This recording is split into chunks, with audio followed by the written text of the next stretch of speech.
एक समय की बात है, पर्वतपुर गांव की, जहां लोग अपने गांव के बाहर नहीं निकलते थे। क्या बात है पिंटू और मोनू, आज यहाँ कैसे आना हुआ? प्रधान जी, दरअसल बात यह है कि हमें गांव से बाहर जाना था, बस आपकी आज्ञा लेने आए थे। नहीं नहीं, कोई मनाही नहीं है, पर असल में रेगिस्तान में कोई जाना नहीं चाहता। वैसे तुम दोनों वहाँ क्यों जाना चाहते हो?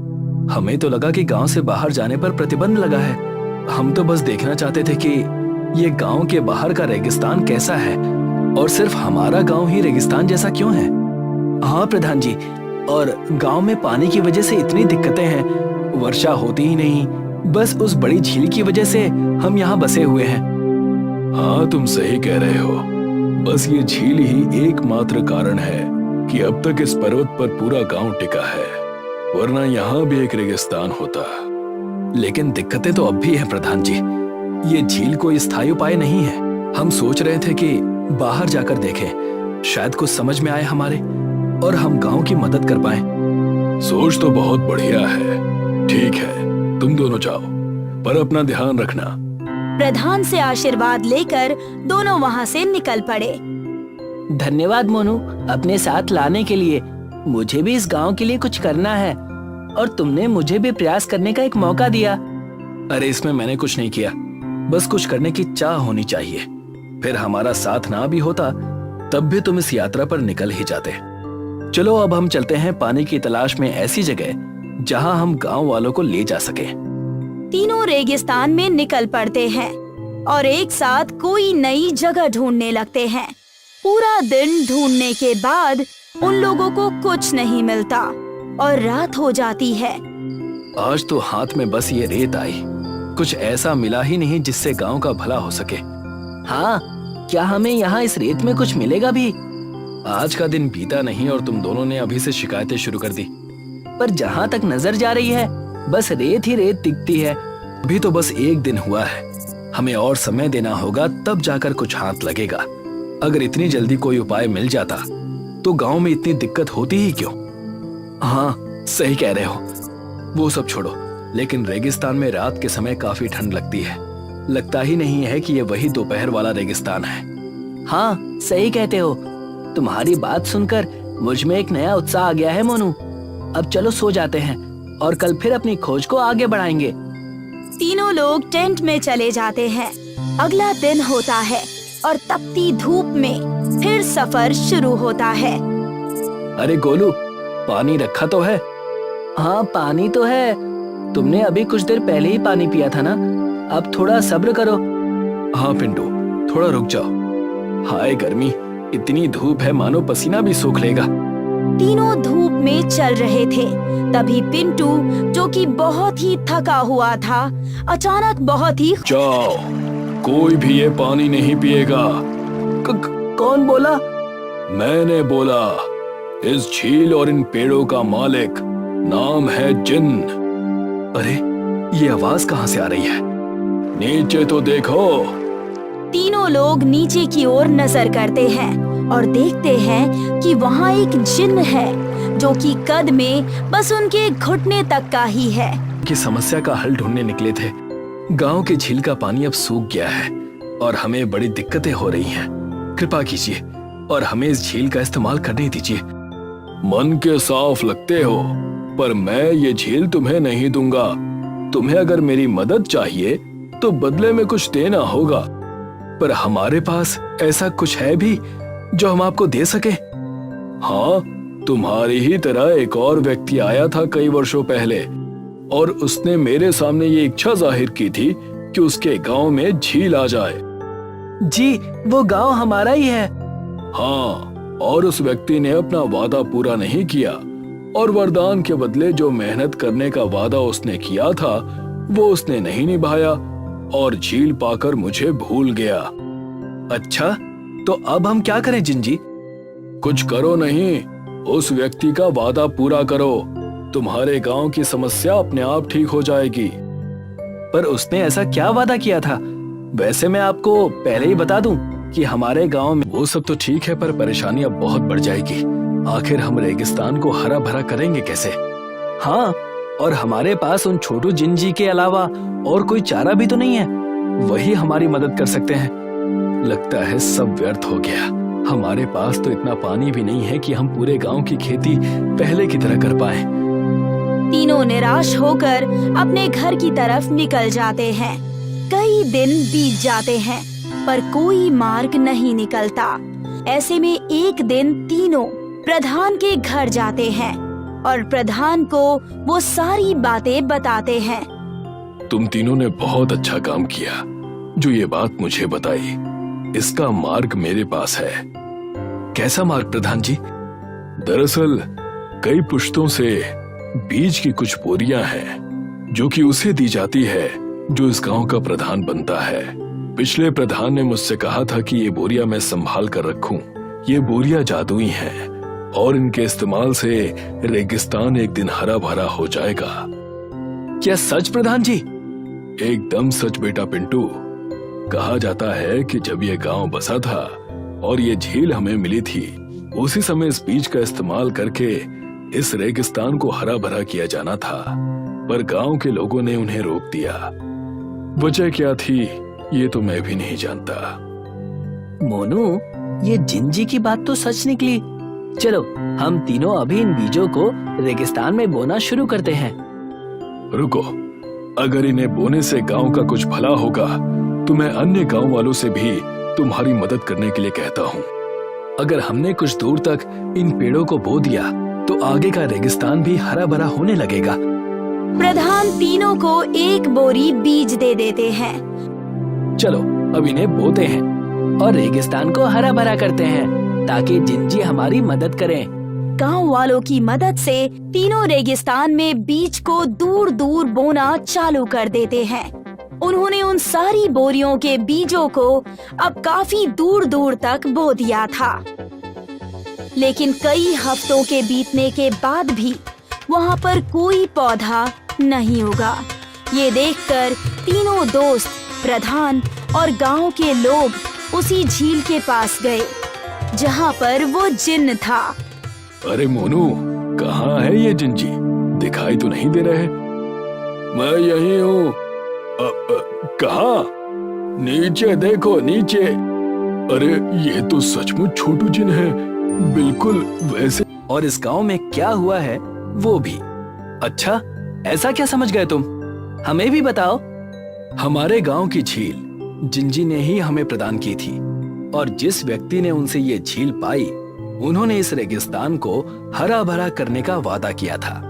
पर जिस प्रकार इस समय विरोध हो रहा है उसी तरह उस समय भी विरोध करके लोगों ने ऐसा होने नहीं दिया। आप ही लोग बताइए कि वो झील सूख गई तो आप लोग क्या करेंगे? किस मुंह से मदद मांगेंगे जिंजी से? पर इनके पास शक्तियां हैं तो इन्हें हमारी मदद करनी चाहिए। ऐसा नहीं है काका, हमें अपनी मदद खुद करनी चाहिए और जिंजी ने तो हमें पहले ही रास्ता दिखा दिया है। कैसा रास्ता? अगर रेगिस्तान हरा भरा हो जाएगा। चमन एक मोची था।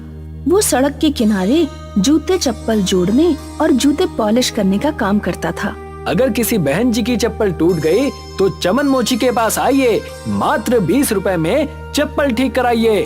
अगर किसी बाबूजी का जूता गंदा हो गया तो चमन मोची के पास आइए और 20 रुपए में जूता पॉलिश कराइए। चमन दिन भर में 150-200 रुपए से ज्यादा नहीं कमा पाता था। देर रात वो अपने घर सब्जी और आटा लेकर पहुंचा। लो सरला, आज फूल गोभी लेकर आया हूँ। सूखे मसाले डालकर खूब चटपटी करके बनाना। फूल गोभी इस समय बहुत महंगी है तो गोभी लाने की क्या जरूरत थी? लौकी, तुरई, कद्दू खा खा कर मन उब गया है तो आज मैंने सोचा गोभी ले चलता हूँ। अपनी कमाई देखकर चीजें खरीदा करो। महंगे आइटम खाने हैं तो ये मोचीगिरी छोड़कर कोई और काम धंधा शुरू करो। अब मैं और क्या काम करूँ? मेरे पिताजी भी मोची थे, उन्होंने ही मुझे सारे काम सिखाए। तुम जरा खाना बनाने से पहले थोड़ी चाय बना लो, वरना खाना खाने से पहले ही मुझे नींद आ जाएगी। कुछ देर बाद सरला चाय लेकर आई। ये लीजिए। मसाले खत्म हो चुके हैं, तुम हल्दीराम सेठ की दुकान से मसाले ले आओ, वरना गोभी बिल्कुल बेस्वाद बनेगी। जाता हूँ, अभी जाता हूँ, लेकिन कहीं हल्दीराम की दुकान बंद ना हो गई हो। चमन सेठ हल्दीराम की दुकान पर गया। हल्दीराम गांव में मसालों का सबसे बड़ा व्यापारी था।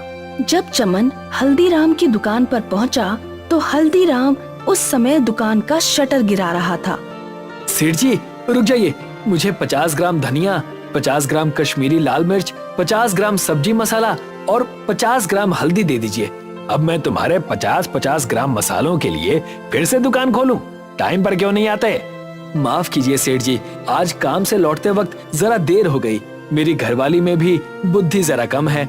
जब मसाले पूरी तरह से खत्म हो जाते हैं तभी बताती है। पैसे लाए हो या खाली हाथ ही चले आए हो? नहीं सेठ जी, पैसे लेकर आया हूँ। हल्दीराम ने दुकान खोलकर सारे मसाले दिए। ये लो 400 रुपए दो। सेठ जी 400 रुपए कैसे हो गए? क्या मसाले इतने महंगे हो गए हैं? देखो रात के 11 बजने वाले हैं, ये मोल भाव करने का समय नहीं है। तुम जैसे गरीबों को तो सौदा देना ही बेकार है। चुल्लू भर सामान खरीदते हो और दाम देने में भी आनाकानी करते हो। तुम्हारे पास 400 रुपए हैं तो बताओ, वरना मेरा समय बर्बाद मत करो। सेठ जी इस समय मेरे पास 200 रुपए हैं, आप इन्हें रख लीजिए। कल मैं आपको बाकी के 200 रुपए दे जाऊंगा। ले जाओ फ्री का माल। तुम गरीबों को सामान उधार दे देकर मेरे हजारों रुपए फंस गए हैं। हल्दीराम ने चमन की खूब बेइज्जती कर ली, फिर उसे मसाले दिए। चमन मसाले लेकर घर पहुंचा। खाना खाते समय सरला ने चमन से कहा, कई महीने हो गए लेकिन मुझे ना तो उल्टियां हुई हैं और ना ही पेट में कोई भारीपन महसूस हो रहा है। कल आप मुझे डॉक्टर के पास ले चलिए। ठीक है, कल काम पर जाने से पहले तुम्हें डॉक्टर के पास ले चलूंगा। चमन अगले दिन अपनी पत्नी को डॉक्टर के पास लेकर गया। कुछ जांचें करने के बाद डॉक्टर ने कहा, वैसे तो सब कुछ ठीक है, लेकिन तुम्हें अपना खान पान सुधारना होगा।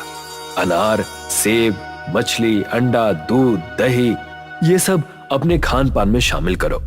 उस दिन रात में चमन सरला के लिए अनार और सेब लेकर पहुंचा। फल तो बहुत महंगे होंगे, आज आप हल्दीराम सेठ के पैसे कैसे चुकाएंगे? अरे तुम चिंता क्यों करती हो, उसके पैसे बाद में चुका दिए जाएंगे। थोड़ी बहुत बातें सुनाएगा तो मैं सुन लूंगा, फिलहाल तो मैं उधर जाऊंगा ही नहीं। अपनी पत्नी को अच्छा खिलाने के लिए चमन खूब मेहनत करने लगा। वो जहाँ मोचीगिरी का काम करता था, उस स्थान पर उसने बेचने के लिए कुछ पुरानी चप्पलें भी रख ली। जल्दी ही चमन ने अपनी कमाई दोगुनी कर ली। जैसे जैसे सरला के पेट में उभार आ रहा था, वैसे वैसे चमन की खुशियाँ बढ़ती जा रही थी। चमन खुशी में हल्दीराम के पैसे वापस करना तो भूल ही गया। एक दिन वो खिलौने ले आया। इतनी जल्दी खिलौने क्यों ले आए? अंदर से इतनी खुशी हो रही थी कि मुझसे रुका ही नहीं गया। उधर हल्दीराम बहुत दिनों से चमन का इंतजार कर रहा था। चमन सौदा लेकर उस दिन के बाद से तो गायब ही हो गया। अब तो इधर से निकलता भी नहीं है।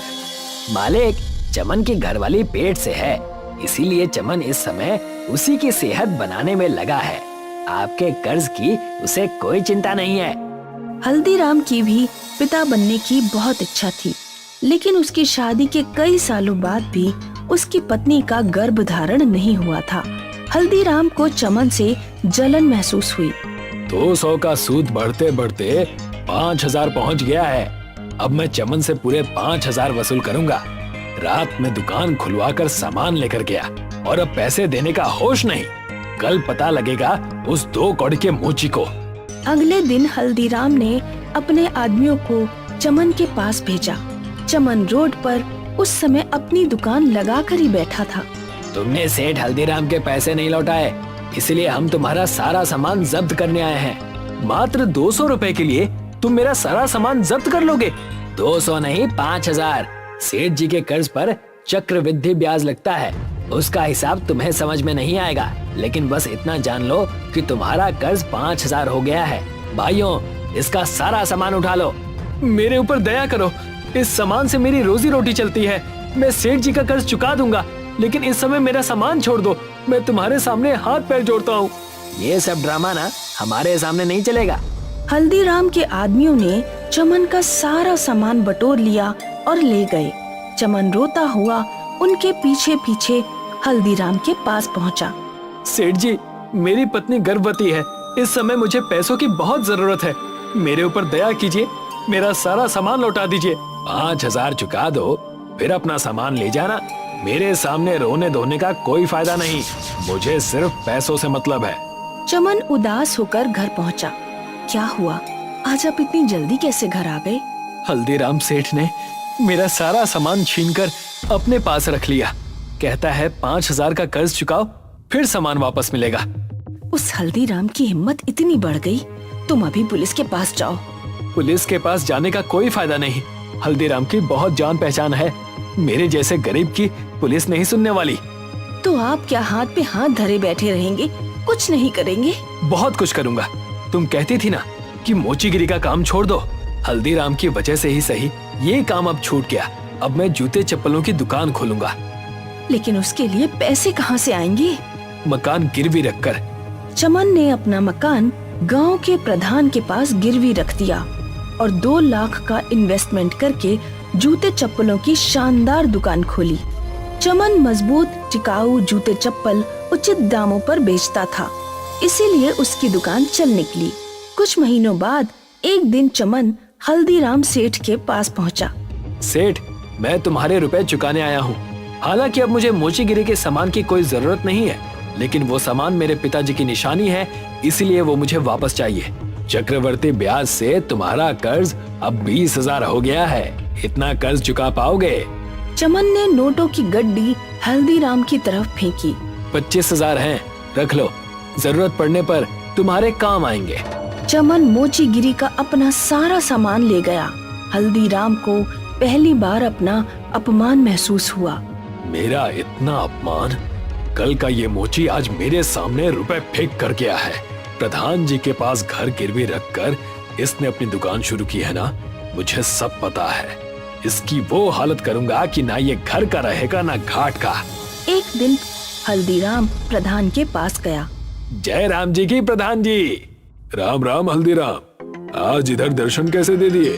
तुम्हें तो मसालों से नोट कमाने से ही फुर्सत नहीं मिलती। प्रधान जी, मैं आपके पास अपना कारोबार बढ़ाने के सिलसिले में ही आया हूँ। दरअसल मैं चमन का मकान खरीदना चाहता हूँ। वो जगह गोदाम बनाने के लिए एकदम परफेक्ट है। मैं उस मकान के 5 लाख रुपए देने को तैयार हूँ। आपके पास उस मकान के कागज तो हैं ही, मुझ पर कृपा करें और वो मकान मुझे बेच दें। 5 लाख की कीमत सुनकर प्रधान के मन में लालच आ गया। उसने अपने आदमी को भेजकर चमन को अपने घर बुलवाया। क्या बात है प्रधान जी, आपने मुझे क्यों बुलाया? तुम्हारा कर्ज बढ़ते बढ़ते 4 लाख हो गया है। मुझे इस समय पैसों की जरूरत है। 4 लाख का कर्ज अभी चुकाओ, वरना तुम्हारा मकान और दुकान दोनों मैं बेच दूंगा। ये आप क्या कह रहे हैं प्रधान जी? आपने तो मुझे 2 साल का समय दिया था। अब इतनी जल्दी मैं आपके पैसे कहाँ से लौटाऊं? आज शाम तक रुपयों का इंतजाम करो, वरना मकान और दुकान दोनों छोड़ दो। चमन कुछ दिन पहले ही हल्दीराम को 25,000 रुपए देकर आया था। उसके पास 4 लाख का इंतजाम किसी भी तरह नहीं हो सकता था। शाम को प्रधान के आदमी चमन के पास गए और उसकी दुकान और मकान पर कब्जा कर लिया। चमन की पत्नी 8 महीने की गर्भवती थी। चलो जंगल की तरफ चलते हैं। गांव में तो हमारे लिए कोई जगह नहीं बची। चमन और उसकी पत्नी जंगल में गए। वो जंगल में खाने की तलाश में काफी आगे चले गए। उन्हें एक नदी मिली। ये नदी जरूर किसी न किसी गांव तक जाती होगी। चमन ने लकड़ी की एक नाव बनाई और दोनों लोग उस नाव में बैठ गए। उस नदी ने चमन और सरला को एक रेगिस्तान तक पहुंचा दिया। हम तो किसी रेगिस्तान में आ गए। चमन ने देखा वो रेगिस्तान साधारण नहीं है। वहाँ रेत के पर्वतों की जगह सूखे मसाले के पर्वत थे। हल्दी का पर्वत था, लाल मिर्च का पर्वत था, सूखे धनिये का पर्वत था, अमचूर पाउडर का पर्वत था और भी बहुत से मसाले थे। लगता है ईश्वर ने हमारी मदद करने के लिए हमें यहाँ तक पहुँचाया है। ठीक कहा। इन मसालों को मैं गांव में ले जाऊंगा और सेठ हल्दीराम से भी बड़ी दुकान खोलूंगा। चमन ने बोरी में कई तरह के सूखे मसाले रख लिए और उन्हें लेकर गांव में पहुंचा। चमन ने बहुत सस्ते दामों पर मसाले बेचना शुरू किए। आओ आओ भाइयों बहनों, दिन दहाड़े लूट। सारे मसाले 100 रुपए किलो, कोई भी ले जाओ। चमन के पास गांव वालों की भीड़ लग गई। कुछ व्यापारी भी थोक में मसाले खरीदने पहुंच गए। हल्दीराम को जब ये बात पता लगी तो वो खुद उस स्थान पर पहुंचा जहां चमन मसाले बेच रहा था। हल्दीराम ये देखकर भौचक्का रह गया कि चमन के पास इतने सारे मसाले कहाँ से आ गए। हल्दीराम ने अपने एक नौकर से कहा, ये लो 5,000 रुपए। आज से तुम्हारा काम चमन पर नजर रखना है। जरा पता लगाओ कि चमन ये मसाले कहाँ से लेकर आ रहा है। अब चमन का सारा माल बिक गया तो चमन एक रात जंगल की तरफ गया। हल्दीराम के आदमी ने चमन को नदी से रेगिस्तान पहुंचते हुए देख लिया। उसने सारी बात जाकर हल्दीराम को बताई। सेठ जी, जंगल में एक नदी है जो मसालों के रेगिस्तान तक जाती है। मसाले का रेगिस्तान? हाँ सेठ जी, मसाले का रेगिस्तान। वहाँ हर तरह के मसालों के रेत जैसे पहाड़ हैं। हल्दीराम तुरंत नाव पर सवार होकर मसालों के रेगिस्तान पहुंचा। उसने भी बोरों में मसाले भर लिए और अपनी दुकान तक ले आया। लेकिन जैसे ही उसने बोरियां खोलकर देखी तो उसे पता लगा कि बोरियों में तो रेत है। ये कैसे हो सकता है? मैं तो मसाले लेकर आया था, लेकिन ये तो रेत है। उधर चमन भी रेगिस्तान में मसाले भरकर लाता था। उसके मसाले मसाले ही रहते थे। सेठ जी, मुझे तो लगता है कि चमन को कोई वरदान प्राप्त है। वो भी उसी रेगिस्तान से मसाले लाता है, लेकिन उसके मसाले रेत नहीं बनते। चमन जल्द ही बहुत अमीर हो गया। उसने मसालों की बड़ी सी दुकान खोली। अब हल्दीराम को कोई पूछता भी नहीं था। अब तो एक ही उपाय बचा है, किसी तरह मैं उस रेगिस्तान के मसालों को खराब कर दूं। हल्दीराम एक मोटर और एक बड़ा सा पाइप लेकर रेगिस्तान पहुंचा। उसने मोटर को नदी के पानी से कनेक्ट किया और पाइप से रेगिस्तान के सारे मसालों को पानी लगा दिया। लेकिन कुछ ही घंटों में धूप से पानी सूख गया और मसाले पहले जैसे हो गए। लगता है रेगिस्तान में पानी डालने से काम नहीं चलेगा। मैं इन मसालों में आग लगा दूंगा। हल्दीराम ने ढेर सारे पैसे खर्च करके बहुत बड़ी मात्रा में पेट्रोल खरीदा। वो पेट्रोल लेकर रेगिस्तान में पहुंचा। उसने पूरे रेगिस्तान में पेट्रोल छिड़का और आग लगा दी। मसाले जलने लगे। हल्दीराम बहुत खुश हुआ। अब मसालों का दी एंड हो गया। अब देखता हूँ चमन क्या करता है। हल्दीराम अपने घर बहुत खुश होकर पहुंचा। अगले दिन वो फिर से रेगिस्तान को देखने गया। आग बुझ चुकी थी और केवल मसालों के ऊपर की ही परत जली थी। अंदर से सारे के सारे मसाले पहले जैसे ही रहे। उसी समय चमन वहाँ पहुँचा। हल्दीराम, तुम्हारी हरकतें इस रेगिस्तान पर कोई असर नहीं डाल पाएंगी। तुम अपने मसाले की दुकान कहीं और शिफ्ट कर लो, क्योंकि मेरे सामने तुम्हारी दुकान तो चलने से रही। चमन रेगिस्तान से मसाले भरकर ले गया। मैं इस पूरे के पूरे रेगिस्तान को ही साफ कर दूंगा।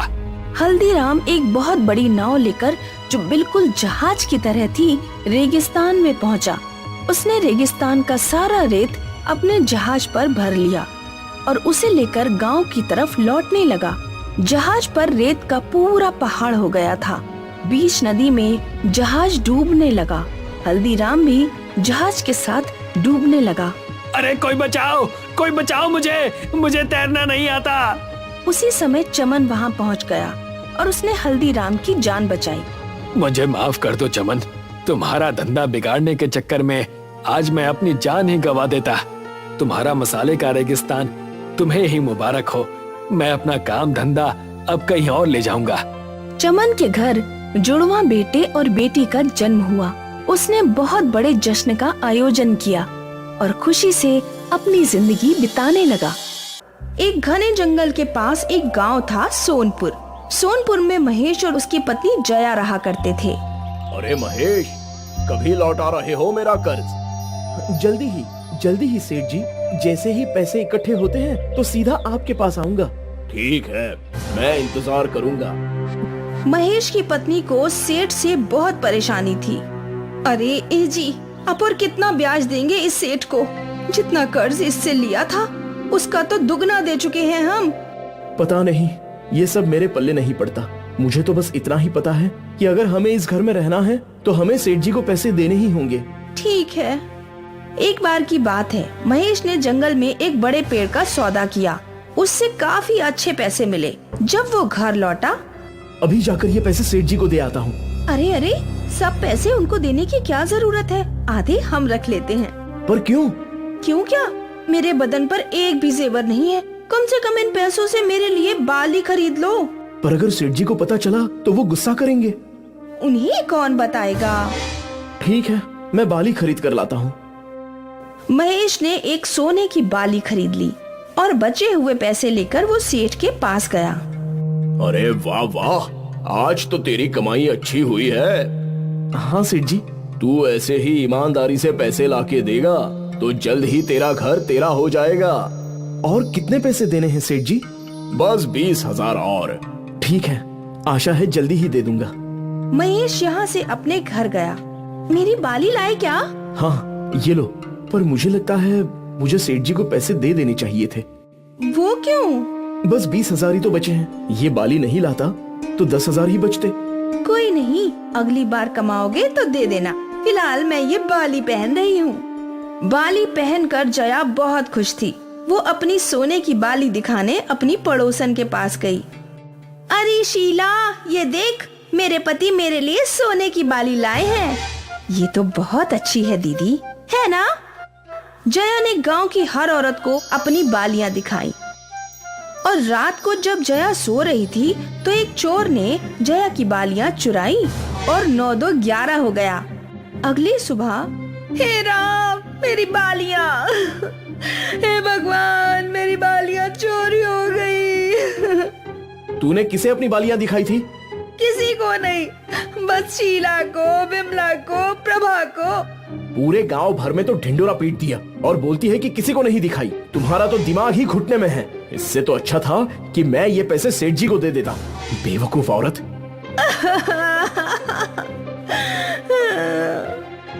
जया के मन में कोई भी बात नहीं रहती। वो हर बात फैला दिया करती थी। अगर उसके घर में कुछ अच्छा पकवान भी बने तो सारे गांव को पता चल जाता था। अरे महेश भाई, आज तुम्हारे घर पे खीर बन रही है, हमें नहीं बुलाया? भाई अब तक तो मैं घर पहुंचा भी नहीं हूँ। मुझे कैसे पता कि क्या बन रहा है? हमें सब पता है, जया भाभी ने बोला। महेश तमतमाता हुआ घर पहुंचा। पूरे गांव को बता दिया कि तुमने खीर बनाई है। इसमें क्या गलत है? बनाई है तो बनाई है। अरे बनाओ तो खुद खाओ ना, दुनिया को बताने की क्या जरूरत? तुम्हारी इस आदत से परेशान हूँ मैं। कोई बात अपने तक नहीं रखती, सबका ढिंडोरा करती रहती हो। अक्सर महेश जया को डांटता भी था। एक दिन की बात है, महेश जंगल में लकड़ियां काटने गया था। वो एक बहुत मोटा पेड़ काट रहा था। तभी उसके पैर को कुछ चुभा। उसने नीचे मिट्टी कुरेदी तो उसे एक घड़ा मिला, सोने के सिक्कों से भरा। वाह वाह, मेरे तो भाग्य खुल गए। हे भगवान, तेरा लाख लाख शुक्र है। अभी इसे घर ले जाता हूँ। नहीं नहीं। महेश को जया की बेवकूफी याद आई। अगर मैं इस घड़े को घर लेकर गया तो जया सबको बता देगी कि घर में सोने का घड़ा है और सब कुछ चोरी हो जाएगा। नहीं नहीं, मैं ऐसा नहीं होने दूंगा। महेश सोचने लगा कि वो क्या करे। उसे एक योजना सूझ गई। महेश ने घड़े को वहीं मिट्टी में दबा दिया और उसके ऊपर एक पत्ता रख दिया। फिर महेश नदी के पास गया। नदी से उसने कई मछली पकड़ी। इन मछलियों को उसने एक पेड़ पर लटका दिया। फिर एक पेड़ पर उसने बहुत सारी रोटियां रख दी। पूरा पेड़ रोटियों से भर दिया और फिर वो अपने घर गया। जया, चलो मेरे साथ। कहाँ जाना है? मुझे जंगल में एक घड़ा मिला है जिसमें सोने के सिक्के हैं। घड़ा बहुत ही बड़ा है, तुम मेरे साथ चलो, हम दोनों मिलकर घड़ा ले आएंगे। हाँ हाँ चलो।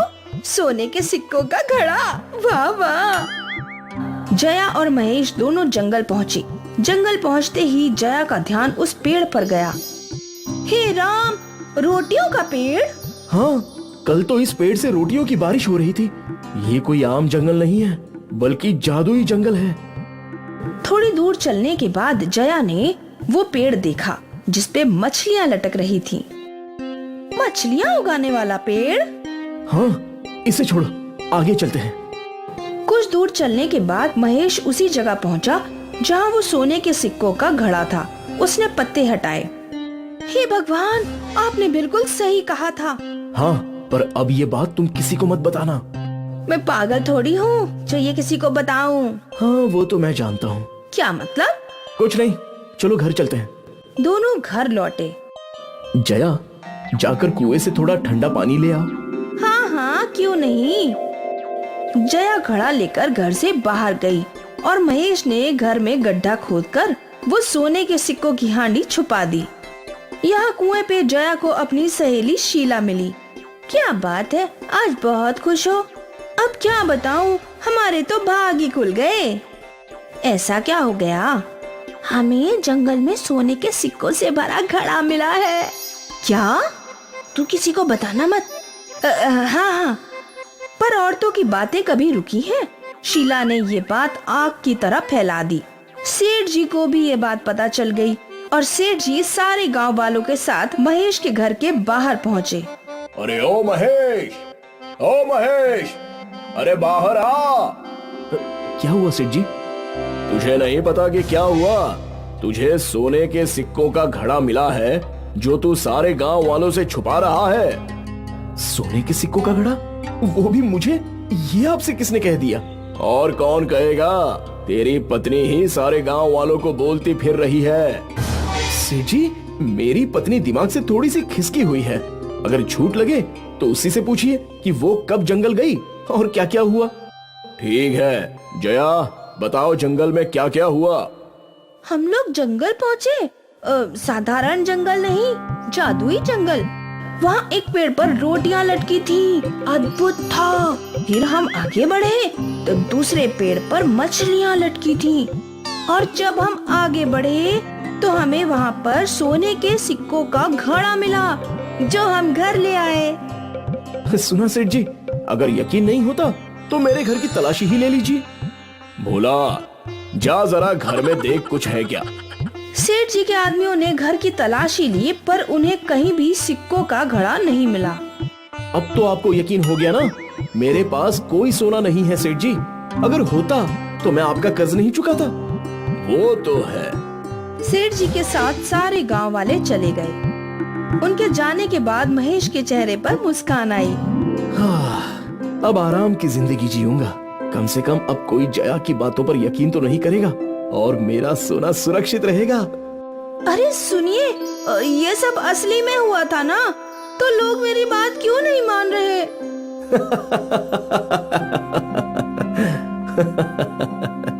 जया परेशान थी पर महेश खुश था। उसका सोना सुरक्षित था। नील, 6 बज गए क्या? नहीं, अभी 5:30 बजे हैं। अच्छा है, तुम्हें टाइम देखना आता है? तुम भी सीख सकती हो। KooKoo TV kids app download करो और एवरीडे कुछ नया सीखो। अमरोहा गांव में दिनकर और सूर्या नाम के 2 भाई रहते थे। दिनकर 10 साल पहले पैसे कमाने के लिए दिल्ली चला गया था। वो वहाँ मिठाई की दुकान चलाता था। सूर्या गांव में रहकर ही खेती बाड़ी करता था। दिनकर और सूर्या दोनों के नाम 50-50 बीघा आम के बाग थे, जिनमें बहुत ही मीठे आम आया करते थे। दिनकर की बेटी करिश्मा को आम के बागों में घूमना पसंद था। बाग के कोने में एक बहुत बड़ा घना आम का पेड़ था। करिश्मा स्कूल से लौटकर उसी पेड़ के नीचे खटिया डाल लेती और कोयल की मीठी आवाज सुनते हुए अपना होमवर्क करती। हर साल आम पकने के टाइम पर दिनकर गांव आता था और सूर्या के साथ आम बेचकर वापस दिल्ली लौट जाता। पिछले 10 सालों में दिनकर की आर्थिक स्थिति काफी बेहतर हो गई थी। एक दिन सूर्या की पत्नी शीला पकौड़े पहुंचाने दिनकर के घर पहुंची। करिश्मा, आज मैंने बहुत दिनों बाद प्याज के पकौड़े बनाए हैं। सोचा थोड़ी तुम्हारे घर पहुंचा दूं। अच्छा हुआ ताई, तुम यहाँ पकौड़े पहुंचाने आ गई। मैं तुम्हारे घर ही आ रही थी। कल पापा आए थे। मेरे और मम्मी के लिए सोने की बालियां लेकर आए हैं। एक जोड़ी तुम्हारे लिए भी बनवा कर लाए हैं। शीला ने बड़ी जल्दी लपक कर बालियां ले ली, लेकिन भागते हुए अपने घर पहुंची और अपने पति सूर्या से बोली, तुम्हारे छोटे भाई के पास इतना ज्यादा पैसा आ गया है कि उसने अपनी पत्नी और बेटी के साथ मेरे लिए भी बालियां बनवा दी हैं। जब दिनकर शहर में इतना कमा रहा है तो तुम बाग में उसे हिस्सा क्यों देते हो? उसकी तो सिर्फ एक बेटी है, हमारे तो दो बेटे हैं, खर्चा तो हमारा ज्यादा है ना। मैं हमेशा से दिनकर को अपना हिस्सा देता रहा हूँ। फिर दिनकर का परिवार तो यहीं पर है। पैतृक संपत्ति पर जितना हक मेरा है उतना ही दिनकर का भी है। दिनकर शहर में जो कमाई करता है उसका आधा हिस्सा तुम्हें देना चाहिए। शहर में वो अपनी मेहनत से कमाता है, वो अपनी कमाई का हिस्सा मुझे क्यों देगा? सूर्या अपने भाई के प्रति वफादार था, लेकिन उसकी पत्नी उसे दिनकर के खिलाफ लगातार भड़काती रहती थी। आखिर कब तक सूर्या अपनी अच्छाई जिंदा रख पाता? धीरे धीरे वो पत्नी के प्रभाव में आने लगा। एक दिन करिश्मा के घर दिनकर के दोस्त का फोन आया। दोस्त ने बताया कि दिनकर का एक्सीडेंट हो गया है। खबर सुनते ही करिश्मा और उसकी माँ दिनकर के पास दिल्ली चले गए। सूर्या और उसकी पत्नी भी दिनकर को देखने गए, लेकिन जल्दी वापस लौट आए। अजी, मैं तो कहती हूँ यही मौका है बाग अपने कब्जे में लेने का। अब अगर तुमने जरा भी समय गंवाया तो बाद में पछताओगे। सूर्या ने गांव के सरपंच से कहा कि उनका भाई दिनकर और दिनकर का परिवार अब कभी गांव नहीं लौटेंगे, और दिनकर के हिस्से का बाग सरपंच को बेच दिया। इतना उपजाऊ और कीमती बाग सरपंच ने तुरंत खरीद लिया। कुछ महीनों बाद करिश्मा अपने गांव वापस लौटी और सूर्या के घर गई। ताई, पापा की तबीयत अभी भी ठीक नहीं है। माँ वहीं पर है। हमारे बाग के आम बेचकर सूर्या ताऊ को जो पैसे मिले होंगे वो पापा ने मंगवाए हैं। तुम्हारा बाग था लेकिन अब नहीं है। हमने सोचा कि अब तुम्हारा परिवार कभी वापस नहीं आएगा, इसीलिए हमने बाग सरपंच को बेच दिया और मकान बनवा लिया। अब तक तो सारे पैसे खत्म हो चुके हैं, लेकिन चिंता मत करो, तुम्हें जो कोने वाला आम का पेड़ सबसे ज्यादा पसंद था उसे नहीं बेचा है। तुम उसके नीचे बैठकर आराम कर सकती हो। करिश्मा दौड़ती हुई सरपंच के पास पहुंची। सरपंच जी, हमारा आम का बाग वापस कर दीजिए। पापा अस्पताल में है, सारा काम धंधा ठप है। बिना बाग के रोजी रोटी चलाना बहुत मुश्किल हो जाएगा।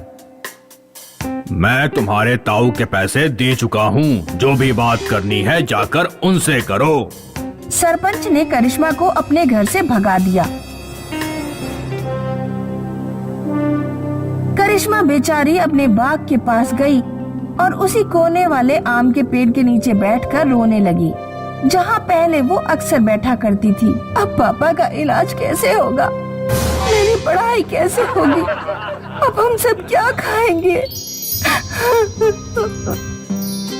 करिश्मा पेड़ के नीचे बैठी रो रही थी। तभी उसने देखा कि पेड़ की डाली पर कोई सोने की चीज चमक रही है। करिश्मा ने जब गौर से देखा तो पता चला कि पेड़ की डाल पर एक सोने का पक्षी बैठा हुआ है। करिश्मा काफी देर उस पक्षी को देखती रही। यकीन नहीं होता वो सोने का पक्षी है। फिर अचानक से वो पक्षी बोला। करिश्मा ने इतनी अजीब बोली पहले कभी नहीं सुनी थी। पक्षी के बोलते ही पेड़ पर लगे सारे आम सोने के बन गए। ऐसा लगता है जैसे मैं कोई सपना देख रही हूँ। करिश्मा ने पेड़ पर चढ़कर सारे आम एक टोकरी में इकट्ठे कर लिए और घर ले जाने लगी। रास्ते में उसे शीला मिल गई। शीला ने देखा कि करिश्मा टोकरी में सोने के आम भरकर ले जा रही है। उसने तुरंत करिश्मा को रोककर पूछा, अरे करिश्मा, ये सोने के आम तुम्हें कहाँ मिले? अच्छा हुआ ताई तुमने कोने वाला आम का पेड़ मेरे लिए छोड़ दिया था। उस पेड़ पर आज एक सोने का पक्षी आया। जैसे ही वो बोला सारे आम सोने के बन गए। मैं इन आमों को बेचने शहर जा रही हूँ, पापा का इलाज कराने। शीला ने तुरंत सूर्या को सोने के पक्षी के बारे में बताया। उस पक्षी को पकड़कर हमें बाग में ले जाना चाहिए। फिर एक एक पेड़ पर पक्षी को बिठाकर आवाज निकलवानी चाहिए, जिससे हमारे पूरे बाग के आम सोने के बन जाएंगे। एक बार वो सोने का पक्षी हाथ लग गया ना, तो हमारे दोनों बेटों को जिंदगी भर कमाने की जरूरत ही नहीं पड़ेगी। अगले दिन सूर्या अपने दोनों बेटों के साथ सोने के पक्षी को पकड़ने पहुंच गया। दोपहर बाद वो पक्षी उसी पेड़ पर आकर बैठ गया, जिस पेड़ के नीचे करिश्मा बैठा करती थी। सूर्या ने पक्षी के ऊपर जाला डालकर उसे पकड़ लिया। सूर्या ने पिंजड़े को ले जाकर अपने बाग में एक पेड़ पर रख दिया और पक्षी को बोलने के लिए मजबूर करने लगा। जल्दी आवाज निकाल और मेरे बाग के आमों को सोने का बना दे। सूर्य काफी देर तक कोशिश करता रहा, लेकिन पक्षी कुछ भी नहीं बोला। आखिर सूर्य ने पक्षी को एक नुकीली लकड़ी चुभोना शुरू कर दी। पक्षी गुस्से में बोला। उसके बोलते ही सूर्य और उसके दोनों बेटे सोने के बन गए। गांव वालों ने जाकर शीला को खबर दी। तब शीला अपनी छाती पीट पीट कर रोने लगी। नील, 6 बज गए क्या? नहीं, अभी 5:30 बजे हैं। अच्छा है, तुम्हें टाइम देखना आता है? तुम भी सीख सकती हो। Coco TV kids app download करो और एवरीडे कुछ नया सीखो। चंद्रपुर गांव में बिरजू और बबलू नाम के 2 लकड़हारे थे। दोनों पड़ोसी थे। बिरजू और स्वर्णा गरीब थे, पर फिर भी वो लोगों की मदद करते थे। ये लो अम्मा। बेटी, तू रोज मुझ भिखारन को खाना खिलाकर मेरा पेट भरती थी। भगवान तुझे हमेशा खुश रखे। बबलू की पत्नी तारा को स्वर्णा की अच्छाई पसंद नहीं थी। वो स्वर्णा हमेशा अच्छाई का दिखावा करती है। जब देखो किसी न किसी की मदद करती है। हाँ, बिरजू भी वैसा ही है। सारे गांव वाले बस बिरजू का ही गुणगान गाते रहते हैं। हाँ, जिसे देखो बिरजू और स्वर्णा, किसी को हम देखते ही नहीं। बबलू और तारा को बिरजू और स्वर्णा से बहुत जलन हुआ करती थी। बिरजू रोज सुबह 6 बजे जंगल में लकड़ियां काटने चला जाया करता था। वहीं बबलू आलसी था। वो सूरज के सिर पर आने तक इंतजार किया करता था। अब उठ भी जाओ, आज लकड़ियां इकट्ठी नहीं करनी क्या? उठ गया, जाता हूँ। क्या ये रोज रोज का जंगल जाओ और लकड़ियाँ काटो? अगर जंगल जाकर लकड़ियां नहीं काटोगे तो हमारा घर कैसे चलेगा? मैं तो ऐसी जिंदगी से ऊब गया हूँ। बबलू को काम करने की जरा भी इच्छा नहीं थी, फिर भी वो लकड़ियां काटने जंगल जाया करता था। बिरजू सुबह से शाम तक एक बड़ा पेड़ काट लिया करता था और वहीं बबलू छोटी छोटी टहनियों को काटकर व्यापारी की दुकान पर पहुंच जाता था। व्यापारी बड़े पेड़ का अच्छा दाम दिया करता था, वहीं छोटी छोटी टहनियों का कम दाम मिलता था। जब व्यापारी बिरजू को ज्यादा पैसे देता तो बबलू को बहुत गुस्सा आता। वो बिरजू हमेशा मुझसे ज्यादा पैसे कमाता है। अगली बार मैं भी उसकी तरह बड़ा पेड़ काटूंगा और मैं उससे ज्यादा पैसे कमाऊंगा। अगले दिन बिरजू रोज की तरह जंगल निकल गया और उसके पीछे पीछे बबलू चल पड़ा। बिरजू जहाँ जाता बबलू उसके पीछे जाने लगा। बिरजू और बबलू गहरे जंगल में पहुँचे।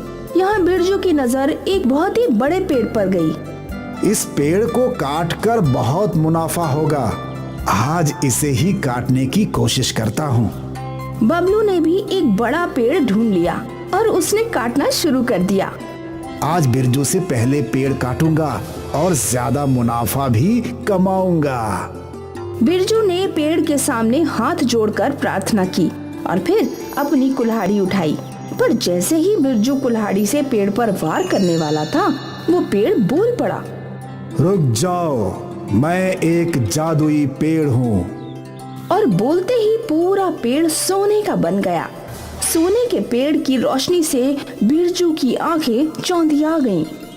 मैं जानता हूँ कि तुम एक लकड़हारे हो और पेड़ काट कर तुम्हारा संसार चलता है, पर मुझे छोड़ दो। इसके बदले मैं तुम्हें सोने के फल दे रहा हूँ, जिससे तुम्हारा पूरा जीवन आराम से कटेगा। धन्यवाद। इतने सोने से तो मैं हर किसी की मदद कर सकता हूँ, और कभी वापस पैसों की जरूरत पड़ी तो लौट आना। तुम जैसे अच्छे इंसान की मदद करके मुझे खुशी मिलेगी। धन्यवाद। बिरजू वो सारे सुनहरे फल लेकर चल पड़ा। रास्ते में बबलू ने उसके हाथ में सुनहरे फल देख लिए। अरे रे रे रे रे, सोने का फल, वो भी इतने सारे। लगता है बिरजू को कोई जादुई पेड़ मिल गया है। मुझे भी सोने का फल चाहिए।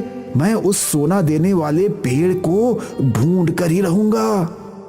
इस इरादे से बबलू ने अपनी कुल्हाड़ी उठाई और हर पेड़ पर कुल्हाड़ी मारकर आजमाने लगा। ये भी नहीं, ये भी नहीं, ये भी मामूली पेड़ है। कहाँ है वो जादुई पेड़? बिरजू इसी रास्ते से आया था। अब मुझे उसके पैरों के निशान ढूंढने चाहिए। बिरजू के पद चिन्हों का पीछा करके बबलू उस जादुई पेड़ तक पहुंच गया। पैरों के निशान यहाँ खत्म हो रहे हैं, तो मतलब वो यही पेड़ है। बबलू ने बिना सोचे समझे अपनी कुल्हाड़ी उठाई। रुक जाओ, किसने बोला? मैं कोई आम पेड़ नहीं, जादुई पेड़ हूँ। अब इतना सारा सोना, अगर मैं पूरा पेड़ काट लूं तो मैं दुनिया का सबसे रईस इंसान बन जाऊंगा। तुम तो बहुत ही लालची व्यक्ति लगते हो। हाँ, और मैं तुम्हें काटने वाला हूँ। रुक जाओ, मैं तुम्हें सोने के फल दे सकता हूँ। मैं बेवकूफ थोड़े ही हूँ जो थोड़े से सोने के फल लेकर के जाऊं, जब मेरे सामने सोने का पूरा पेड़ है। बबलू ने कुल्हाड़ी से वार करना चाहा। रुक जाओ, मैं तुम्हें ढेर सारा सोना दे सकता हूँ, सोच लो। नहीं, मैं तुम्हें पूरी तरह से काट लूंगा और सारा सोना बेचकर दुनिया का सबसे रईस आदमी बन जाऊंगा। बबलू ने पेड़ की एक जड़ काटने के लिए वार किया। 2-3 बार में वो जड़ का एक टुकड़ा कट गया, पर पेड़ से अलग होते ही वो टुकड़ा साधारण जड़ में बदल गया। ये क्या? तुमने मेरी एक जड़ काटी है, अब देखो। सुनहरे पेड़ ने जोर से अपनी शाखाएं हिलाईं और उसकी टहनियों में से नुकीले कांटे निकले और उन कांटों से पेड़ ने बबलू पर हमला कर दिया। अरे ये क्या कर रहे हो? ये क्या कर रहे हो? बहुत लालच है ना तुम्हारे अंदर। एक और बार नुकीले कांटे पेड़ की टहनियों से बबलू के शरीर में घुस गए। बबलू बुरी तरह से जख्मी हो गया और अपनी जान बचाकर घर की ओर दौड़ पड़ा। जख्मी बबलू लड़खड़ाते हुए अपने घर तक पहुंचा। बिरजू ने बबलू को गिरने से बचा लिया। बिरजू की पत्नी भी घर से बाहर आई और रोने लगी। ये सब कैसे हुआ? जादुई पेड़ ने मुझे मेरे लालच की सजा दी है। बबलू ने बिरजू को सारी घटना बताई। हे भगवान, ये सब क्या हो गया? भाभी, आप जरा भी चिंता मत कीजिए, बबलू जल्दी ही ठीक हो जाएगा। बिरजू ने बबलू के सारे कांटे निकाले और उन पर मरहम लगाया और उसकी सेवा की। और इस वक्त बबलू और तारा को उनकी गलती समझ आई। भाई, मैंने तुम्हारे बारे में बहुत गलत सोचा था, अब मुझे माफ कर दो। कोई बात नहीं। हम दोनों को आप दोनों से बहुत जलन हुआ करती थी, पर आज जरूरत के समय आप ही हमारे काम आए। हम कितने गलत थे। तारा, कोई बात नहीं, हम इंसान हैं, इंसानों से गलतियां होती रहती हैं। तुम दोनों को अपनी गलती पर पछतावा है, यही बहुत है। बिरजू को मिले हुए सोने से उसने सारे गांव वालों की मदद की और अब बबलू को उससे कोई परेशानी नहीं थी, ना ही कोई जलन थी। जादुई सोने के पेड़ ने बबलू को अच्छाई क्या होती है ये समझा दिया। नील, 6 बज गए क्या? नहीं, अभी 5:30 बजे हैं। अच्छा है, तुम्हें टाइम देखना आता है? तुम भी सीख सकती हो। Coco TV kids app download करो और एवरीडे कुछ नया सीखो। रामनाथ अपनी बीवी सरिता के साथ एक गांव में जाता है, जहां रास्ते में वो एक बड़े से पीपल के पेड़ पर लटके बहुत सारे सोने के गहने देखकर दंग रह जाता है। अजी, ये पीपल का पेड़ है या गहनों का? देखिए, कितने सारे सोने के गहने लटके हैं। अरे इधर कोई नहीं है, मैं तुम्हारे लिए 2-4 गहने तोड़ लाता हूँ। अरे बाप रे, ये हमको थप्पड़ कौन मारा? अरे क्या हुआ भाई, तुमने गहनों को छूने की कोशिश क्यों की? अच्छा हुआ बच गए, वरना ये पेड़ तुमको मार डालता। मार डालता? हाँ, ये जादुई पीपल का पेड़ है। पास के गांव में जाने से पहले जो जंगल है, वहाँ के लुटेरे गहने लूट के ले गए हैं। इसलिए जो भी यहाँ से उस गांव के लिए जाता है, अपने गहने इस पेड़ पर लटका जाता है और वापस लौटने पर ले जाता है। तब तक ये पीपल का पेड़ उन गहनों की ना सिर्फ रक्षा करता है, बल्कि अपने अंदर से निकलते पानी से उसे चमका भी देता है। मैं लुट गया, बर्बाद हो गया। काश मैंने आपकी बात सुनकर यहाँ गहने लटका दिए होते, तो लुटेरे मेरे 2 लाख के गहने ना लूटते। अरे हमने तुम्हें कितना समझाया था, तुम्हारे दोस्त ने भी तो समझाया था। वो तो अपने गहने यहाँ लटका के गया था। हाँ, पर इसे यकीन नहीं हुआ था। 2 लाख के गहने गवा बैठा। लाओ, मेरे गहने तो बच गए, वापस कर दो। हाँ, क्यों नहीं, रामदीन नाम है ना तुम्हारा। ये रहे तुम्हारे गहने, देख लो, एकदम सेफ और पीपल देवता की कृपा से चमक कर साफ हो गए हैं। अरे पर मेरे 2 लाख के गहने, काश मैं इसकी तरह आपकी बात मान लेता। अरे बाप रे, गहने तो हमारे पास भी बहुत है, अगर लुट गए तो? अरे मेरी तरह बेवकूफी मत करना बहन, यहाँ लटका जाओ, वापस आते हुए ले लेना। उसकी बात सुनकर रामनाथ सरिता अपने अपने गहने वहीं पेड़ पर लटकाकर निश्चिंत होकर चले जाते हैं।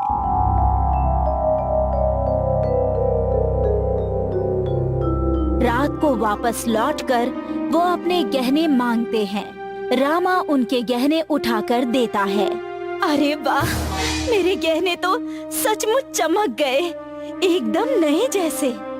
हाँ, अब तुम जब भी मुझे गहने चमकाने को कहोगी, मैं गांव जाने के बहाने इस पेड़ पर गहने लटका जाऊंगा। मैं तो मेरी सारी सहेलियों को बताऊंगी, ऐसे ही मुफ्त में इस पेड़ से गहने चमका ले। घर पहुंचने पर उनकी बेटी को शादी के लिए लड़के वाले देखने आने वाले हैं, ऐसा उन्हें पता चलता है। अरे बाप रे, इन लड़के वालों की मेहमान नवाजी के लिए हमें बहुत सी तैयारी करनी होगी। हाँ, लड़के वाले बहुत पैसे वाले हैं, उनके स्वागत के लिए हमारे पास भी बहुत पैसे होने चाहिए, और सारे पैसे तो हमारे कल उस गांव की शादी में खर्च हो गए। अब क्या करें? मेरी बात मानो, अपने गहने ले जाकर गिरवी रख दो। 5 लाख के गहने के 1 लाख ले आओ। सरिता की बात मानकर रामनाथ गहने लेकर सुनार के यहाँ जाता है, जहाँ सुनार उसे 20,000 रुपए देता है। क्या बात करते हो? 5 लाख के गहनों का सिर्फ 20,000? अरे बाबा, ये 5 लाख के नहीं, 50,000 के गहने हैं। इतना सोना 50,000 का? सोना इतना सस्ता कब से हो गया? अरे भाई, सोना सस्ता नहीं हुआ, पीतल सस्ता है। इन गहनों के ऊपर सोने का पानी और अंदर पीतल भरा है। सुनार की बात सुनकर रामनाथ और घर पर सरिता भी दंग रह जाते हैं। ऐसा कैसे हो सकता है? ये मैंने हमारे मायके के खानदानी सुनार से बनवाया था। मैंने भी मेरे खानदानी ज्वेलर से बनवाए थे, मेरे पास सबका बिल भी है। ऐसे कैसे हो सकता है? वो सुनार झूठ तो नहीं बोल रहा? हाँ, उसे झूठ बोलकर क्या मिलेगा? मुझे लगता है हमारे गहनों के साथ कोई हेरा फेरी हुई है। कहीं वो गहनों वाला पेड़? सरिता की बात सुनकर रामनाथ भेष बदलकर वापस सरिता के साथ उसी गहनों वाले पेड़ के पास जाता है और गहनों वाले पेड़ पर अपने गहने लटकाकर गांव की तरफ निकल जाता है। उनके जाते ही रामा पेड़ से गहने उतारकर श्यामा को देता हुआ कहता है, ये फैमिली रात को वापस आने वाली है, तब तक इसे ले जाकर इसका सोना निकालकर इसमें पीतल भरवाकर बिल्कुल ऐसे ही डिजाइन में वापस लाना और चमका देना, ताकि सोने की चमक में नकली का शक ना हो। अरे बेटा, अब तू गहनों के पेड़ पर नहीं, जेल में रहेगा। अरे इंस्पेक्टर साहब, आप? हाँ बेटा, ये गहनों के पेड़ का चक्कर क्या है? साहब, यहाँ से आगे जंगल में जहाँ हमारे ही आदमी लुटेरे बनकर घूमते हैं, उनका डर दिखाकर हम मुसाफिरों के गहने इस पेड़ पर लटका देते हैं। हाँ, और जो नहीं लटकाना चाहते उनके सामने हमारे ही 2 आदमी आकर एक लूट जाने का और दूसरा बच जाने का नाटक करता है। घबराकर लोग अपने गहने लटकाए जाते हैं। उनके जाते ही उससे उतार कर हम सोना निकालकर उसमें पीतल भरवाकर ऐसा चमका देते हैं कि किसी को नकली हो जाने का शक ही नहीं होता। और जब कभी बरसों बाद उनको पता चल भी जाता है तब तक वो बात भूल जाते हैं कि उनके गहने किस पेड़ की वजह से बदल गए होंगे। हाँ, वो तो अगर मेरी बेटी को लड़की वाले देखने ना आते तो मैं भी बाकी लोगों की तरह इतनी जल्दी अपनी गहने गिरवी रखने नहीं जाता, तो मुझे भी पता नहीं चलता। ला, मेरे गहने वापस करता है या? वापस करते हैं। उन्हीं के नहीं, आज तक जिन जिन के गहने लूटे हैं सबके वापस करते हैं। हाँ, और कसम खाते हैं आज के बाद गहनों के पेड़ का ये नाटक बंद कर देंगे। आज के बाद हमारी समझ में आ गया है, इंसान जुर्म के कितने भी रास्ते चुन ले लेकिन आखिरकार वो पकड़ा ही जाता है।